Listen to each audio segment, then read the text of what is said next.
আমার ভীষণ কষ্ট হচ্ছে, আমি আর পারছি না। তোমার কিচ্ছু হবে না, এই সময় সবার এরকমই হয়, সব ঠিক হয়ে যাবে। চিন্তা করো না, কিচ্ছু হলে ভয় নেই। স্যার সরি, আমরা মা সন্তান কাউকে বাঁচাতে পারি।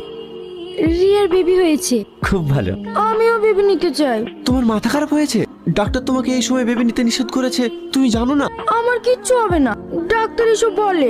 আগে তুমি সুস্থ হও, তারপর ভাবা যাবে। না, আমি বেবি নেব। জেদ করে না সোনা, আগে তোমাকে সুস্থ হতে হবে, তারপরে সন্তান। কি হয়েছে তোমার? খুব কষ্ট হচ্ছে? হ্যাঁ, কদিন থেকে শরীরটা ভীষণ খারাপ করছে। তাহলে তুমি আমাকে আগে বলোনি কেন? আরে শোনো না, তুমি এত ব্যস্ত হয়ে না, এই সময় এরকম একটু হয়। কি হলো, হাসো? জানো, আমি মনে হয় আর বাঁচবো না। যদি আমার কিছু হয়ে যায়, তুমি আমার বিয়ে করো। কি উল্টো পাল্টা বলছো? তোমার কিচ্ছু হবে না।